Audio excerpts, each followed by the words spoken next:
Hello everyone, welcome to my YouTube channel moment of physics. Moment of physics के YouTube channel पर आप सभी लोग का स्वागत है। तो चलिए स्टार्ट करते हैं आज की video without wasting the time. आज की video IIT jam physics aspirants के लिए बहुत ज्यादा इंपॉर्टेंट होने वाली है और कुछ लंबी हो जाएगी जहां तक मुझे ऐसा लगता है। तो सबसे पहले आज की इस वीडियो का जो हम लोग टाइटल है वो क्या है हमारा, जो हम लोग को आज डिस्कस करना है, score 45 plus marks IIT jam physics वाले, यानी कि आईआईटी जैम फिजिक्स वाले 45 प्लस मार्क्स कैसे लाएं। ठीक है, और इंपॉर्टेंट टॉपिक्स, यानी कि हम लोग इंपॉर्टेंट टॉपिक्स हम लोग कौन कौन से हैं, ये बातों को आज हम लोगों को डिस्कस करना है। ठीक है, 45 plus marks IIT jam physics exam में कैसे लाए और इंपॉर्टेंट टॉपिक्स हमारे आईआईटी जैम के लिए कौन कौन से हैं। तो इसको स्टार्ट करने से पहले कुछ इंपॉर्टेंट बातें मैं आप लोगों से बताना चाहता हूं कि 45 ही क्यों, मैं 50 मार्क्स लाने की या 60 मार्क्स लाने की या 30 मार्क्स लाने की स्ट्रेटेजी क्यों नहीं बता रहा हूं, 45 मार्क्स ही क्यों बता रहा हूं। इसके लिए दो बहुत ही इंपॉर्टेंट चीजें जो आप लोगों को ध्यान में रखनी पड़ेंगी। पहली चीज तो है हमारा गोल। ठीक है, तो गोल जो हमारा होता है कि हमको आईआईटी जैम से एटलीस्ट किसी गुड इंस्टीट्यूट, एक अच्छे इंस्टीट्यूट में एडमिशन मिल जाए। It can be top NITs, it can be any IIT, इसको हम लोग बोलेंगे गुड इंस्टीट्यूट। ठीक है, कि एक अच्छे इंस्टीट्यूट में हमें एडमिशन मिल गया। तो अगर हम लोग आईआईटी जैम का एवरेज सिनेरियो देखें तो आईआईटीज यानी कि टॉप एनआईटीज और एटलीस्ट एनी आईआईटी मिलने का जो हम लोगों का स्कोर देखा गया है, एवरेज स्कोर वो 45 है।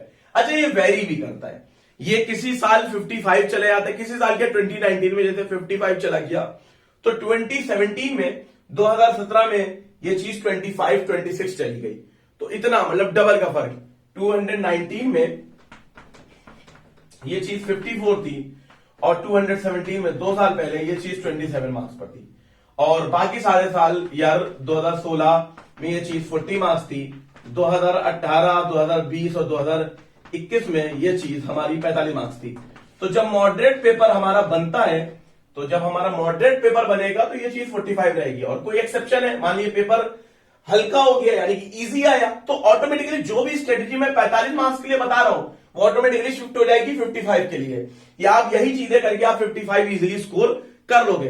अगर मान लीजिए पेपर हमारा डिफिकल्ट हो गया तो यही इन्हीं स्ट्रेटेजीज को फॉलो करके वो ऑटोमेटिकली आप 35 ले आओगे। तो कोई भी हमारा सिनेरियो रहेगा, एक मॉडरेट पेपर में आप इजीली 45 मार्क्स ला सकते हो। ठीक है, दूसरी बात, ये तो पहला रीजन हो गया 45 ही क्यों, और दूसरा रीजन होता है कि इतने कम टाइम में, या वी कैन से कि ये जो आज हम लोग डिस्कस करने वाले हैं इससे कोई टॉप रैंक नहीं लाई जा सकती है। तो सबसे पहले मैं बताना चाहता हूं, मेरे हाथ में आप आज की इस वीडियो में पेपर देख रहे हैं। वैसे आप लोग मेरी वीडियोस में पेपर को कम देखते हैं, शायद इस चैनल में ये पहली वीडियो जिसमें मैं किसी पेपर को हाथ में लिए हूं। ठीक है, तो ये पेपर नहीं, बेसिकली ये एक पीडीएफ है जिसका प्रिंट आउट मेरे हाथ में है। तो इस पीडीएफ को मैं डिस्क्रिप्शन बॉक्स में आपके दे दूंगा। ये इस पूरी पीडीएफ को आपको डिस्क्रिप्शन बॉक्स में मिल जाएगी। मैंने इसको बड़ी मेहनत से बनाया है, एक लंबी एनालिसिस है, इसके बारे में कुछ इंपॉर्टेंट बातें जैसे कि मैंने ये लिख दिया, इस पीडीएफ में भी लिख दिया, और इस वीडियो के लिए भी कुछ डिस्क्लेमर है, मैं वो पहले बताना चाहता हूं।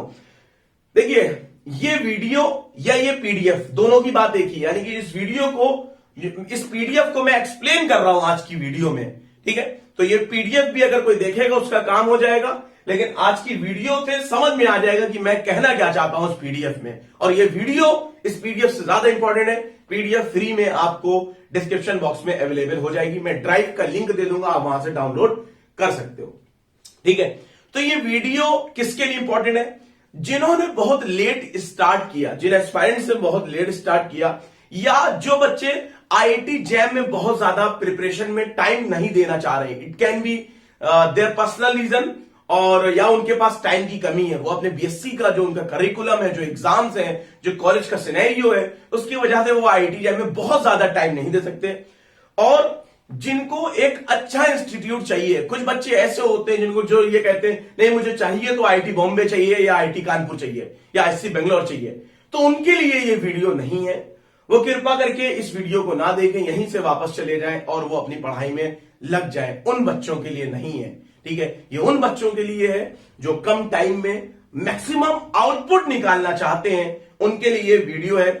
और जो एवरेज स्टूडेंट्स होते हैं, जो हार्ड वर्क तो करना चाहते हैं लेकिन उनको कोई हाथ पकड़ाने वाला चाहिए होता है, जो उनको हाथ पकड़ा के उनको आगे एक सहारा देकर सपोर्ट कर सके, एक मेंटर्ड कर सके, तो मैं वही मेंटर्ड आपका बनकर आया हूं, ठीक है। तो ये जो वीडियो है ये कोई शॉर्टकट मेथड नहीं है, ये हम लोगों की एक स्मार्ट वे है आईआईटी जैम को क्रैक करने का, ठीक है।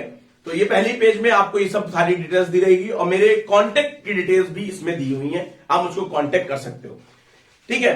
तो सबसे पहले इसमें कुछ खास बातें भी मैंने लिखी हैं, जैसे कि मैंने इसमें लिखा है कि आईआईटी जैम फिजिक्स जो है हमारा is a exam of physics, part of exam of physics, physics के एक पार्ट का एग्जाम है। तो इस चीज को जरा गहराई से समझिए। हम क्या समझते हैं आईआईटी जैम फिजिक्स में पूरी फिजिक्स आती है, ऐसा नहीं होता है। आईआईटी जैम फिजिक्स में हमारी पर्टिकुलर फिजिक्स आती है, एक सिलेबस होता है, उसी के अंदर की चीजें पूछी जाती है, ठीक है। आईआईटी जैम के लिए अंदर हम सोचते हैं कि हमको पूरा सिलेबस पढ़ना है, ठीक है। पहली पूरी फिजिक्स नहीं पढ़नी, पहला पॉइंट क्लियर। पूरा सिलेबस पढ़ना है, ऐसा भी नहीं है, दूसरा पॉइंट क्लियर।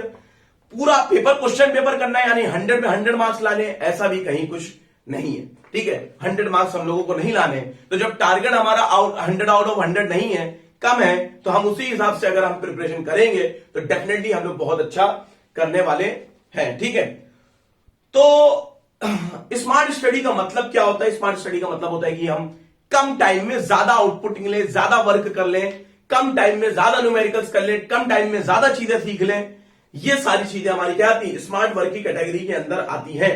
अगर मैं आपसे पूछूं कि ये सब आप इस कम एफर्ट लगा के इजीली से आईआईटी को क्रैक कर सकते हो विद गुड रैंक, तो आप शायद बिलीव ना करो, बट मैं आपको बता सकता हूं कि ये सत्य है, आप कर सकते हो। There are ways to crack IIT JAM smartly, अगर आप स्मार्ट स्टडी करोगे, ठीक है।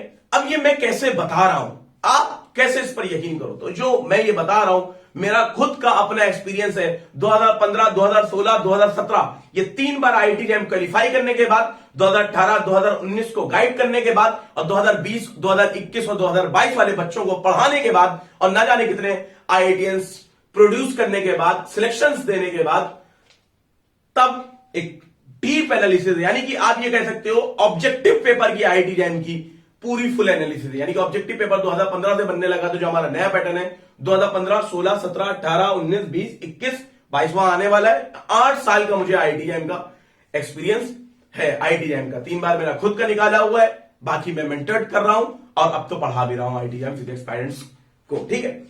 तो एक डीप एनालिसिस करी कि आईआईटी जैम का पैटर्न क्या होता है, आईआईटी जैम का लेवल क्या होता है, आईआईटी जैम का टेस्ट क्या होता है, आईआईटी जैम का स्टाइल क्या होता है। इसकी डीप एनालिसिस करने के बाद कुछ चीजें मैंने फाइंड करी हैं और उसी के आज मुझको डिस्कस करना है। ये सारी बातें, ये जो भी मैं बोल रहा हूं, मैं इस पीडीएफ को एक्सप्लेन कर रहा हूं। जब आप ये पीडीएफ पढ़ोगे मजा आने वाला है, जबरदस्त मजा आने वाला है। इस वीडियो को देखने के बाद और इस पीडीएफ को पढ़ने के बाद मजा आए, कमेंट करके दोबारा लौट कर आना, लेकिन कमेंट जरूर से जरूर करना, ठीक है। तो ये सब मुझको कैसे पता चला सर? आपको इसका आइडिया कैसा पता चला? आप एनालिसिस कैसे करी? Obviously from the previous question papers. Previous question paper से आप भी कर सकते हो, लेकिन ये सारी चीजें टाइम लेती हैं, वक्त के साथ आती हैं। आपको एक ही बार आईआईटी देना है, कोई 10 साल का आपको एक्सपीरियंस नहीं चाहिए, तो इसलिए आप लोग कर सकते हो, लेकिन इतने अच्छे से नहीं हो पाएगा।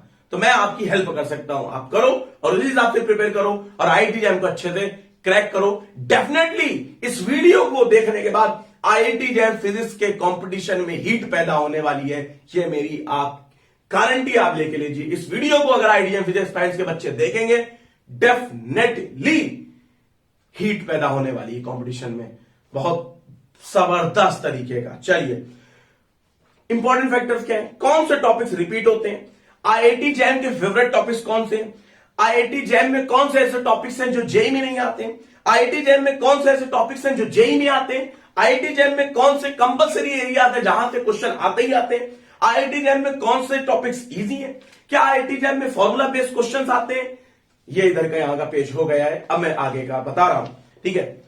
ये सब मैंने खुद लिखा है, आप इसको पढ़ोगे तो आपको डेफिनेटली बहुत मजा आने वाला है, ठीक है। ये मैं आप लोगों को दिखा रहा हूं। तो ये सारे क्वेश्चंस का जवाब जो है मैं आपको देने वाला हूं। 45 प्लस मार्क्स कैसे लाए जाएं, ठीक है। तो ये एनालिसिस हम लोग स्टार्ट करते हैं। टॉपिक वाइज 1 बाय 1 हम लोग टॉपिक्स लेंगे और उसको हम लोग एनालिसिस करने वाले हैं। तो बेसिकली हमारी अगर हम लोग बात करें आईआईटी जैम की, तो आईआईटी जैम में हमारे होते हैं 7 मेजर टॉपिक होते हैं, ठीक है। हमारे कितने मेजर टॉपिक होते हैं, हमारे 7 मेजर टॉपिक होते हैं, ठीक। अब जरा समझते रहो। अब यहां से हम लोग का काम शुरू। मैथमेटिकल मेथड्स, ठीक है, मैथमेटिकल मेथड्स होता है, और मैथमेटिकल मेथड्स होता है ऑसिलेशंस, वेव्स एंड ऑप्टिक्स होता है, केटीजी एंड थर्मोडायनेमिक्स होता है,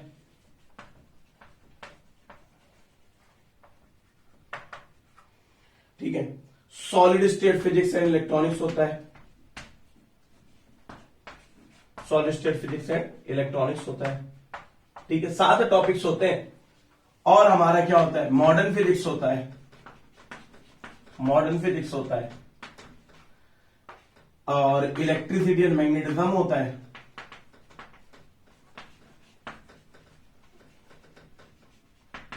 इलेक्ट्रिसिटी और मैग्नेटिज्म होता है, और हमारा मैकेनिक्स होता है, ठीक है। मैंने 2 पार्ट में ऐसे कैसे लिखा, ये हमारे 7 पार्ट होते हैं, 2 पार्ट में मैंने लिखा है। बहुत ही जबरदस्त मेरे 8 साल के एक्सपीरियंस में आपके साथ शेयर करता हूं। आप देख लीजिए किसी भी क्वेश्चन पेपर को उठा के, इसको एक ब्लॉक मान लो, इसको एक ब्लॉक मान लो। 100 मार्क्स का पेपर आता है, 50 मार्क्स का यहां से आएगा, 50 मार्क्स का यहां से आएगा। 50 को 4 जगह डिवाइड करोगे कितना हो गया, 12.5 हो गया। तो आधे मार्क्स का तो कोई क्वेश्चन होता नहीं है, तो कोई 12 का आएगा, तो कोई 13 का आएगा, कोई 11 का, कोई 14 का। 11, 12, 13, 14, कभी ये 13 तो ये 12, ये 11, ये 14, 10, 12, 11, 13, 14, 10, 11, 12, 13, 14, इन्हीं में ये घूमते रहते हैं। हर उसका टॉपिक का एवरेज मान सकते हो, ऑसिलेशन वेव्स ऑप्टिक्स का इसका एवरेज 12 मान सकते हो, इसका एवरेज 13 मान सकते हो, इसका एवरेज 13 मान सकते हो, इसका एवरेज 12 मान सकते हो, और ये 10, 11, 11 तक, इसका 12, 12, 12 मान सकते हो, इसका 13, 13 मान सकते हो एवरेज, ठीक है। हर साल इस तरह से पूछा जाता है। मॉडर्न फिजिक्स, इलेक्ट्रिसिटी मैग्नेटिज्म, ये 50 मार्क्स की आती है। 50 मार्क्स को डिवाइड करोगे 3 हिस्सों में, तो मेरे हिसाब से आ जाएगा 16.5, 16.5 और 16.6 बेसिकली। तो यानी कि 17, 18, 16, यानी कि कभी कोई 15 मार्क्स का आएगा, कभी कोई 16 मार्क्स का आएगा, कभी कोई 17, कभी कोई 18, तो कभी कोई 14, तो कभी कोई 19। ऐसा मुश्किल होता है कि इतने एक्सट्रीम केसेस जाएं, इन्हीं में ही पूछा जाता है बेसिकली। 14, 15, 16, 17, 18। तो ईएमटी सबसे ज्यादा जिसमें पूछी जाती है। हो सकता है किसी पेपर में कम आ जाए, अगर किसी पेपर में कम आएगी तो ये ज्यादा आएगा, ये कम आ जाएगा, ये चीजें ऊपर नीचे ज्यादा कम होती रहती है। तो आज मैं इस स्ट्रेटेजी को, ये जो आज डिस्कस कर रहा हूं, इसके लिए मैं एक सेपरेट वीडियो बनाऊंगा। इसको मैं आज यहां कंटिन्यू करने वाला नहीं हूं, लेकिन ये क्वेश्चन मार्क है और मुझ पर उधारी है। एग्जाम से पहले मैं इसको आपको ये सारी चीजें एक्सप्लेन करने वाला हूं। ये सारी चीजें क्या है, यानी ये एनालिसिस आईआईटीएम की मार्किंग की बहुत ही जबरदस्त तरीके की आईआईटीएम की एनालिसिस होने वाली, ठीक है। डन। ये तो ये मुझे मेरा डिस्कशन नहीं है। 50-50 मार्क्स आइडिया लग दिया, इसके पीछे की क्या कहानी है वो सब बाद में, वो उस वीडियो में हम लोग डिस्कस करेंगे, जहां पर हम लोग ये सारी चीजें डिस्कस करेंगे। फिर भी एक रफ आइडिया के लिए मैंने आप लोगों को बता दिया है, ठीक है। कुछ काम की बातें वहां पर। अभी यहां पर हम लोग डायरेक्ट आते हैं, 1 बाय 1 हमारे टॉपिक्स पर आते हैं। तो जो हमारा टॉपिक है वो हमारा क्या है, हम लोगों को पहला वाला जो हम लोगों का टॉपिक है वो है हमारा मैकेनिक्स, ठीक है। मैकेनिक्स, अब इसको बहुत ध्यान से सुनना है आप लोगों को, सारी चीजें, ठीक है। मैकेनिक्स हम लोगों को डिस्कस करना है। सबसे पहले तो आपको क्या करना है, स्टार्ट भी ऐसे ही करोगे, अगर ऐसे ही स्टार्ट करोगे तो बहुत फायदा होगा। सबसे पहले आपको क्या करना है, मोमेंट ऑफ इनर्शिया के फॉर्मूले याद रखने हैं। मोमेंट ऑफ इनर्शिया के फॉर्मूले याद रखने हैं। स्फीयर का क्या होता है, डिस्क का क्या होता है, रिंग का क्या होता है, हॉलो सिलेंडर का क्या होता है। जैसे मान लो यहां पर हमारी ये डिस्क है, यहां पर इसका क्या होगा, रिंग का क्या होगा, यहां से पास हो तो हमारा क्या होगा, यूं करके पास हो तो क्या होगा, यहां से पास हो तो क्या होगा, परपेंडिकुलर हो तो क्या होगा। यानी कि पैरेलल एक्सिस थ्योरम बहुत कायदे से आना चाहिए और परपेंडिकुलर एक्सिस थ्योरम बहुत कायदे से आप लोगों को आना चाहिए। ठीक है, ये चीजें। अब इसके बाद मोमेंट ऑफ इनर्शिया का फॉर्मूला, सारी चीजों के जितने भी चीजों में पता होने चाहिए, कोई बहुत टाइम नहीं लगेगा, इसको करो। थ्योरम्स पैरेलल और परपेंडिकुलर लगाना आना चाहिए। ठीक है, उसके बाद कंटीन्यूअस सिस्टम का आना चाहिए। जैसे कि हमारा आई बराबर मोमेंट ऑफ इनर्शिया हमारे स्क्वायर होता है, तो आई बराबर हमारा कितना हो जाएगा, ये हमारा डिस्क्रीट सिस्टम के लिए हमारा ऐसे समेशन लगा देंगे और इंटीग्रेशन के लिए हमारा हो जाएगा एम आर स्क्वायर डीएम, ये हमारा कंटीन्यूअस सिस्टम के लिए हो जाता है। तो फंक्शन अगर दे देगा, वो रो दे देगा कि हमारा इस तरह से ये रॉड है, बदल रहा है 3x के हिसाब से, तो रो हमारा क्या होगा, डीएम बाई डीएक्स होगा। लीनियर अगर है तो डीएम बराबर 3x dx रख दोगे यहां पर x square into 3x cube upon 3, और हमारा 3x की पावर 4 बाई 4 हमारा आ जाएगा। 0 से 2 लिमिट लगा हुआ है। जैम का पीवाईक्यू मैंने करा दिया है, हंसते खेलते जैम में एक बार आया था। ठीक है, ये तो क्वेश्चन ऐसे मुंह जबानी याद है। आप भी ये सब चीजें करो, पीवाईक्यू से आपको बहुत हेल्प मिलेगी। तो प्रीवियस क्वेश्चन बहुत ज्यादा इंपॉर्टेंट है, उनको जरूर से जरूर लगाएं। अब इसके बाद हम लोग क्या कर सकते हैं, इसके बाद हम लोग कर सकते हैं मोमेंट ऑफ इनर्शिया कार्डियल सिस्टम का कटिंग वगैरह देख सकते हो। मतलब मोमेंट ऑफ इनर्शिया से क्वेश्चन तो आप मान के चलो, कटिंग कि यहां हम लोगों ने कट कर दिया क्या होगा, ये है, इसमें हम लोगों ने स्क्वायर कट कर दिया क्या होगा, ये 2 पीवाईक्यूज हैं, इनको बहुत अच्छे से सीख लो। सुपरपोजिशन थ्योरम से हमारा होता है ये, इसको सीखना बहुत जरूरी है। अब इसके बाद हमारा अगला टॉपिक है rolling on an inclined plane. यानी कि यहां पर ये हमारा है ये यहां पर कोई रोल कर रहा है, एक स्फीयर रोल कर रहा है, डिस्क रोल कर रही है, सेम मास की, सेम रेडियस है, रिंग रोल कर रही है। नीचे पहले कौन जाएगा, टाइम कौन ज्यादा लेगा, स्पीड जब जाएगा तो उसकी स्पीड कितनी होगी। इस तरह से बहुत सारी प्रॉब्लम्स पूछी जा सकती है। ठीक है, तो ये हम लोगों को बेसिकली ये सब करना है। इसके बाद हमारा आ जाता है एंगुलर मोमेंटम कंजर्वेशन। यानी कि angular momentum conservation, angular momentum conservation हमारा कब लगता है, जैसे हमारा लीनियर मोमेंटम कंजर्वेशन होता है, कब लगता है, जब एक्सटर्नल फोर्स 0 तो लीनियर मोमेंटम कुछ लगेगा नहीं। तो बिल्कुल उसी तरीके से यहां पर होता है कि जब हमारा कोई टॉर्क, एक्सटर्नल टॉर्क ना लगे तो हमारा एंगुलर मोमेंटम हमारा 0 हो जाएगा। तो एंगुलर मोमेंटम कंजर्वेशन लगा सकते हो। एंगुलर मोमेंटम कंजर्वेशन का एक क्वेश्चन आ सकते हैं, तो उसमें हमारा एंगुलर मोमेंटम हमारा क्या होता है, जे बराबर आई ओमेगा। एक क्वेश्चन था बड़ा जबरदस्त था कि अर्थ हमारी रोटेट कर रही है, 24 घंटे एक दिन में चक्कर लगाती है, पूरा रोटेट जो करती है, उसका रेडियस जो है उन्होंने बढ़ा दी थी, कुछ कर दी थी शायद 0.02 कुछ कर दी थी इस तरह से। और फिर उन्होंने पूछा था कि अब टाइम कितना होगा, कितने घंटे लगेंगे एक दिन में, रेडियस अगर हम लोग सडनली बढ़ा दें। तो कोई टॉर्क तो लगाया नहीं, तो अब रेडियस अर्थ की मान लो बढ़ गई है, तो रेडियस बढ़ गई है, तो हम लोगों ने उसका क्या निकालना था कि आई ओमेगा निकाला था, एंगुलर मोमेंटम कंजर्वेशन करा। रेडियस बढ़ी है तो एंगुलर मोमेंटम बदलेगा, एंगुलर मोमेंटम सॉरी आई बदलेगा, लेकिन यानी कि हमारा I1 ओमेगा 1 हमारा बदलेगा, I1 I2 ओमेगा 2। तो जाहिर सी बात है भाई, एम आर स्क्वायर होता है स्क्वायर का 2/3 एम आर स्क्वायर, तो आर बदल जाएगा कि नहीं बदल जाएगा, रेडियस बढ़ेगी तो बदली, ये बदला, रेशियो पता चल गया ओमेगा 1, तो यानी कि टी बराबर 2 पाई बाई ओमेगा होता है। तुम्हें पहले का टाइम पता है, बाद वाले के टाइम से निकाल दिया। तो एंगुलर मोमेंटम कंजर्वेशन की हमारी एप्लीकेशन हो गई। तो इस तरह से मैं डिस्कस भी करूंगा आज, तो ये वीडियो लंबी जानी है। ठीक है, अगर कुछ खाना पीना हो, खा पी के आ जाओ, आराम से आओ, बाद में आके फिर से देख लो, कोई दिक्कत नहीं है। वीडियो लंबी जाएगी, आज तो मैं बना के रहने वाला हूं, आईटीएम को एकदम खोल के रख दूंगा सबका सब आपके सामने आज। ठीक है, इसके बाद central force motion. Central force motion हमारा क्या होता है भाई, जो हम लोग प्लेनेटरी मोशन होते हैं, यानी कि केप्लर्स के जो नियम है, पहले से समझ लो। सेंट्रल फोर्स मोशन में जो हमारे केप्लर्स का जो रोटेशन होता है, केप्लर्स के जो नियम है प्लेनेट के मूव करने के, प्लेनेटरी मोशन के जो हमारे नियम है, वो सब के सब हमारे किसमें आते हैं, वो सब हमारे आते हैं उसमें सेंट्रल फोर्स मोशन का एग्जाम्पल है। अब सेंट्रल फोर्स मोशन की खास बात क्या होती है, टॉर्क 0 होता है, टॉर्क 0 है तो, और एंगुलर मोमेंटम कंजर्वेशन होता है, एक प्लेन में मूव करते हैं। ये 2-3 प्रॉपर्टी याद रखो, 2 पीवाईक्यू तो आपको सही मिल जाएंगे, मिले देख लीजिएगा, आप जाके चेक कर लीजिएगा। इसके बाद क्या है, कंडीशन याद कर लो सेंट्रल फोर्स मोशन की क्या होती है, एंगुलर मोमेंटम कंजर्वेशन होना चाहिए, टॉर्क 0 होना चाहिए, प्लेन में मूव करना चाहिए। इसके बाद आता है Kepler's law of planetary motion. Kepler's law of planetary motion second वाले पर आया है। सेकंड वाला हम तो ये याद रखते हैं कि एरियल स्पीड हमारी 0 है, यानी वही कांस्टेंट है dA/dt, लेकिन किसके बराबर है? J/2m। इस पर एक क्वेश्चन उन्होंने पूछा था। अब क्योंकि हमारा पहला आप कहता है कि इलेप्टिकल ऑर्बिट में मूव करता है, सर्किल का एरिया हमारा क्या होता है? πr², लेकिन उन्होंने ले लिया था एलिप्स, यानी कि ये ए दे दिया था उन्होंने और ये हमारा बी था, तो इसका हमारा एरिया होता है एलिप्स का πAb। तो यहां पर हम लोगों ने एरिया चेंज लिखा, जैसे मान लो पूरा एरिया यहां से यहां गया, पूरा πAb लगा, टाइम पीरियड पूरा टी हमारा टाइम ऑफ रिवॉल्यूशन हो गया, एंगुलर मोमेंटम मास देके हम लोगों ने क्वेश्चन ऐसे पीवाईक्यू का था निकाला था। तो कैप्लर्स लॉ को इस तरह से करो, टाइम पीरियड की हमारा जो है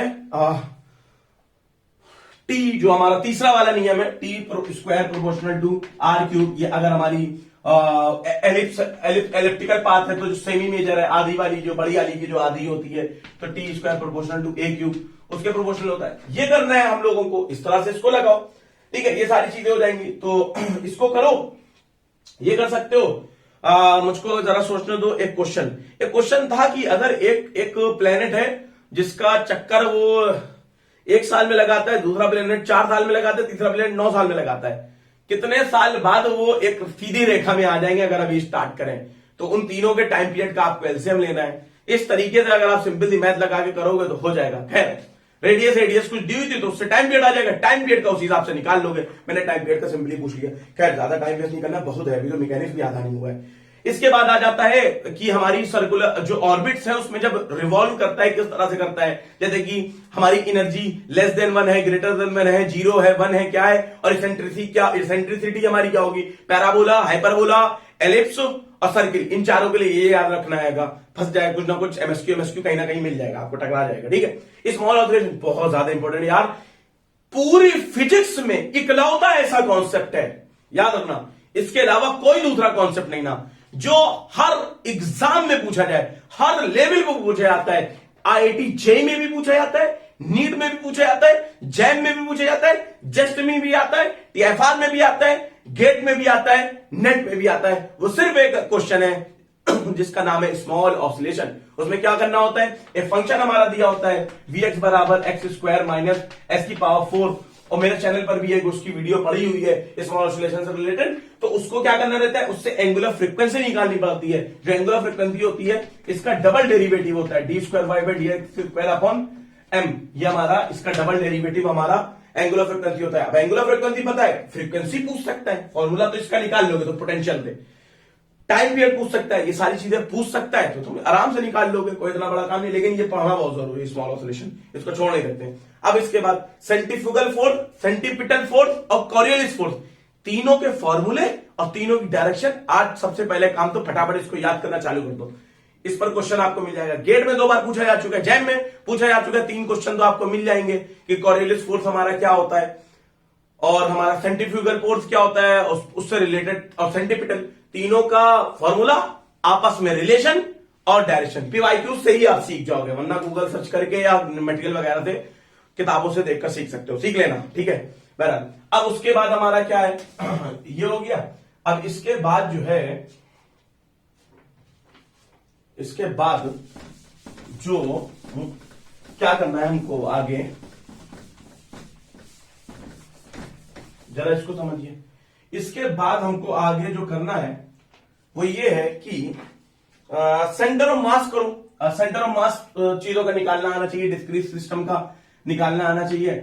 एक्स सेंटर ऑफ मास हमारा क्या होता है? Summation mi(xi) upon summation mi, ये आना चाहिए, ठीक है। और ये हमारा x dm upon integration dm, ये आना चाहिए सेंटर ऑफ मास, बहुत ज्यादा इंपॉर्टेंट है। इस पर आपको 2 पीवाईक्यू मिल जाएंगे, ठीक है। इसके बाद semi circular ring, semi circular disc, hemispherical, semi hemispherical shell और सॉलिड हेमीस्फेयर, ये 4 चीजें हो गई। इन चारों का सेंटर ऑफ मास, किसी का 4π/3 होगा, किसी का कुछ होगा, किसी का कुछ, ऐसे करके जो भी होगा 4r/3π होगा, किसी का कुछ होगा, किसी का r/2 होगा, जो जिसका होगा वो याद करना है, एग्जाम में आ सकता है। एक पीवाईक्यू मिला है। अब जाहिर सी बात है भाई, उनके पास कॉन्सेप्ट लिमिटेड है, क्वेश्चन बनाने, यही सब चीजों को घुमा फिरा के जो चीजें रह गई उनको पूछेंगे।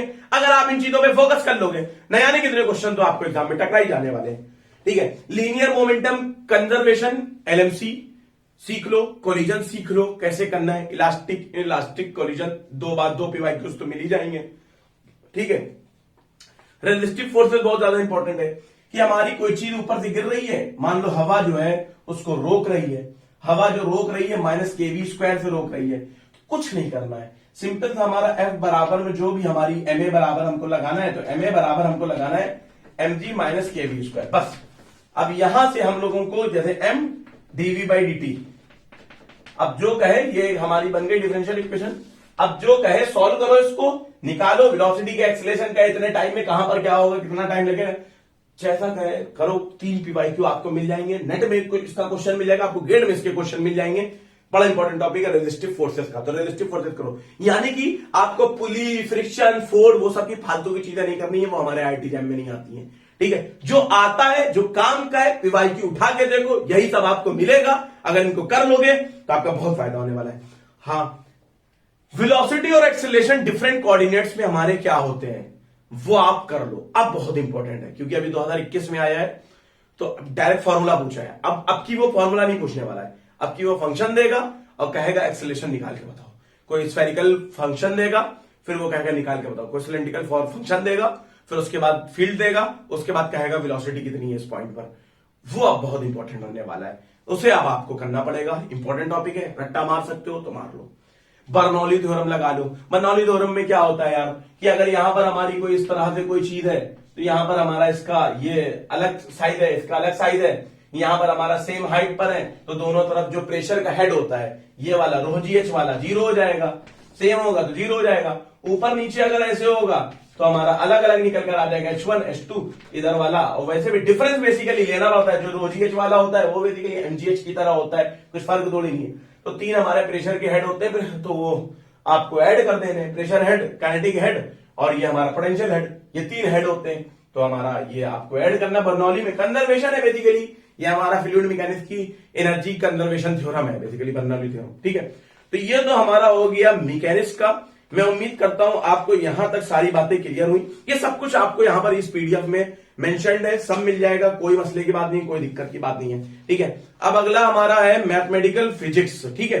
मैथमेटिकल फिजिक्स के बारे में अब हम लोग स्टार्ट करते हैं, मैं उम्मीद करता हूं कि यहां तक आप लोगों को सारी बातें क्लियर है, ठीक है। चलो स्टार्ट करें फटाफट आगे।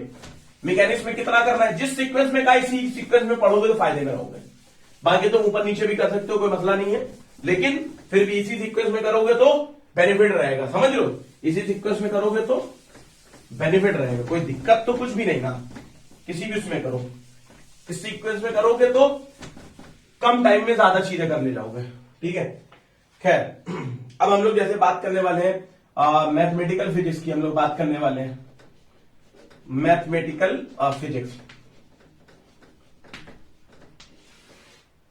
मैथमेटिकल फिजिक्स में हम लोग को क्या करना है भाई, मैट्रिसेस पढ़ो, कोई छोड़ने वाला, मैट्रिसेस पढ़ो, कैले-मिल्टन थ्योरम सीखो, आइगन वैल्यू निकालना सीखो, कोई मुरव्वत नहीं, इन तीनों पॉइंट को तो आपको करना ही करना है, eigen value, eigen vector, eigen value के सम और प्रोडक्ट का रिलेशन कि λ1, λ2, λ3 हमारे उसके कोई जो डिटर्मिनेंट होती है, जो उसके प्रिंसिपल एलिमेंट होते हैं उनके सम के बराबर होता है, यहां पर जो हमारे इनका प्रोडक्ट होता है λ1, λ2, λ3 हमारा उनके डिटर्मिनेंट के बराबर होता है, और इसके साथ साथ जो मेरा टेलीग्राम का ग्रुप है आप मुझसे वहां पर फॉर्मूला पीडीएफ मांग सकते हो, इस सर की फॉर्मूला पीडीएफ दे दो, फॉर्मूला पीडीएफ बाय एमएम, ठीक है। तो ये आप जो है यहां पर मांग सकते हो, तो इससे बड़ा बेनिफिट हो जाएगा, वहां पर हेल्प मिल जाएगी तुम लोगों को फॉर्मूला नोट्स वगैरह चेक करने में। वहां पर जैसे मान लो कि मैट्रिक्स ए है, उसके आइगन वैल्यू λ1, λ2, λ3 है, अब मैंने कहा ए क्यूब के आइगन वैल्यू हमारे कितने होंगे, तो λ1 क्यूब, λ2 क्यूब, λ3 क्यूब, तो आइगन वैल्यू इस तरह से, इस पे रिलेशन पे कुछ क्वेश्चन आ सकता है, गेट में आया इस तरह, इस पे क्वेश्चन, ठीक है, ये कर सकते हो। वेक्टर कैलकुलस में भाई पूरी पढ़ो, कोई डिस्काउंट नहीं है, उसको पढ़ना पड़ेगा, कर्ल, डाइवर्जेंस और कर्ल, डाइवर्जेंस, ग्रेडियंट, और हमारा ग्रेडियंट क्या रिप्रेजेंट करता है किसी इसके वेक्टर फील्ड में, अगर हम लोग का वही ग्रेडियंट अगर हम लोग किसी फील्ड में लेते हैं तो हमारा वो उस फील्ड के उस पॉइंट पर लंबवत यानी कि परपेंडिकुलर को रिप्रेजेंट करता है, नॉर्मल को रिप्रेजेंट करता है, ये सारी चीजें आप लोग को करनी पड़ेंगी। डाइवर्जेंस हमारा 0 होता है, तो यानी कि वो फील्ड जो है हमारी कैसी है, सोलेनोइडल है, और अगर हमारी नॉन सोलेनोइडल, अभी मुझे कंफ्यूजन हो रही है, चेक कर लेना, सोलेनोइडल, नॉन सोलेनोइडल पूछ सकता है, कर्ल हमारा जीरो होता है तो कंजर्वेटिव फील्ड होती है, कर्ल जीरो नहीं होता है तो नॉन कंजर्वेटिव फील्ड होती है, इरोटेशनल होता है और कंजर्वेटिव जब नहीं होती तो रोटेशनल फील्ड होती है। ये सारी चीजें देख लेना। उसके बाद अगर हमारा डाइवर्जेंस पॉजिटिव आता है तो सोर्स कहलाता है, और हमारा डाइवर्जेंस निगेटिव आता है तो सिंक कहलाता है। सिंक उसे कहते हैं जहां पर किरणें आए, जैसे माइनस क्यू है, यहां पर हमारा आएगा तो डाइवर्जेंस का निगेटिव आएगा, प्लस क्यू यहां से इलेक्ट्रिक फील्ड निकलती है तो यहां इसका डाइवर्जेंस हमारा क्या आएगा, पॉजिटिव आएगा। ये इसका डाइवर्जेंस जीरो आएगा क्योंकि इसके अंदर कोई चार्ज ही नहीं ना, इसीलिए तो मैक्सवेल की इक्वेशन होती है डाइवर्जेंस ऑफ बी बराबर जीरो। क्या मतलब है कि मैग्नेटिक मोनोपोल एग्जिस्ट नहीं करता है, ये बहुत ज्यादा इंपॉर्टेंट है। एक बार इसका एमएसक्यू आया था 2020 में, 4 एमएसक्यू था, उसमें 3-4 इक्वेशन लिखी हुई थी, उसमें लिखा हुआ था बताओ कौन सी हमेशा सही है। एक तो ये हमेशा सही होती है और एक इक्वेशन थी जो सही तो होती थी, हमेशा नहीं होती थी, वो फ्री चार्ज के लिए होती थी, तो बच्चों ने वो लगा दिया हमेशा के लिए, हमें ऑलवेज उसने पूछा था कि हमेशा, तो वो नहीं थी। इस तरह से 2-3 उसके ऑप्शन थे और ये करना था, तो मैक्सवेल की इक्वेशन पूछ ली थी।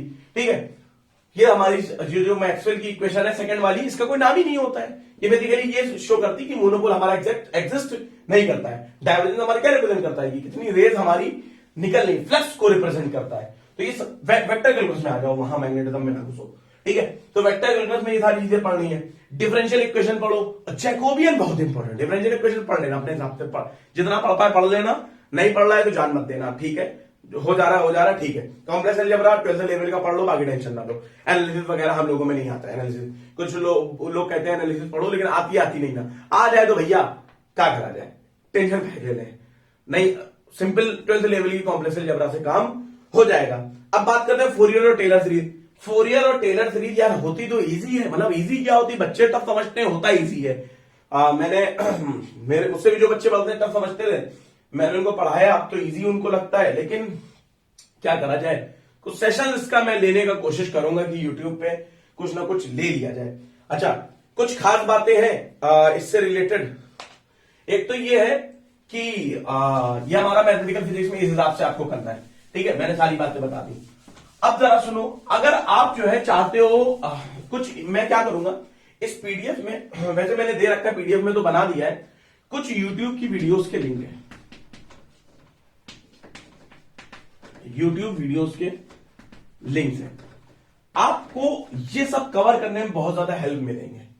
मैंने उस बाकायदा लिस्ट दे रखी है, 20-25 वीडियो होंगी यूट्यूब की, काफी कॉन्सेप्ट आप अपने क्लियर कर सकते हो उन वीडियोस को देखकर। ठीक है, तो वो सारा इसी पीडीएफ में मेंशन रहेगा। उसके बाद कुछ अगर आप कॉन्सेप्ट क्लियर करना चाहते हो अपने, कुछ सारे नहीं, कुछ फ्री में, तो आप मुझको मैसेज कर सकते हो टेलीग्राम में या व्हाट्सएप में। व्हाट्सएप मेरा ये नंबर है। कुछ लोग डायरेक्ट कॉल मिलाते हैं तो डायरेक्ट कॉल ऐसे उठा पाना मुश्किल होता है, अगर मुझको इन्फॉर्म कर दोगे तो मैं बात कर लूंगा, अदरवाइज व्हाट्सएप करो, व्हाट्सएप तो मैं रिप्लाई कर दूंगा। और सबसे बेस्ट है भाई टेलीग्राम जिंदाबाद, टेलीग्राम में मैसेज करो तो जल्दी रिप्लाई करता हूं, क्योंकि उसी में एक्टिव रहता हूं मोस्टली, क्योंकि बच्चे ग्रुप और सब कुछ उसी में होता है। तो दी मोहम्मद अशीर, मुझको इसके टेलीग्राम में मैसेज कर दो या व्हाट्सएप में, तो मैं वो बता दूंगा कि वो कॉन्सेप्ट क्लियर करने वाला वो आप कैसे एक्सेस कर पाओगे। और यूट्यूब की वीडियो का लिंक तो मैं यहीं पर इसी में ही दे दूंगा। तो ये छोटी सी इंफॉर्मेशन है। अब हम लोग आगे चलते हैं। ठीक है, चलो ये हो गया तुम्हारा काम, अब हम लोग आगे चलते हैं। अभी अगर मुझे थोड़ी सी थकान होने लगेगी तो मैं करूंगा, लूंगा एक गैप। अभी तो है एनर्जी फुल, तो मैं डायरेक्ट कंटिन्यूअस वे में वीडियो बना रहा हूं। ठीक है, चलो अगला टॉपिक हमारा है सॉलिड स्टेट फिजिक्स। अब सॉलिड स्टेट फिजिक्स में यार देखो क्या क्या इंपॉर्टेंट है, बहुत इंपॉर्टेंट है। देखो फ्री के मार्क्स आते हैं सॉलिड स्टेट फिजिक्स में, फ्री के मार्क्स हैं। क्या फ्री के मार्क्स है sir? Simple cubic, BCC, FCC और simple cubic, BCC, FCC, SCP, इन चारों का कोऑर्डिनेशन नंबर। सिंपल क्यूबिक में हमारा कोऑर्डिनेशन नंबर कितना होता है? 6, बीसीसी में 8, एफसीसी में 12, एससीपी में 12। फटाक से याद कर लो। सिंपल क्यूबिक का पैकिंग फ्रैक्शन 52%, बीसीसी का 68%, एफसीसी एससीपी का 74%, डायमंड का 34%। ठीक है, डायमंड में sp3 हाइब्रिडाइजेशन वाला वो नहीं, डायमंड का स्ट्रक्चर पढ़ा है वो पढ़ लेना।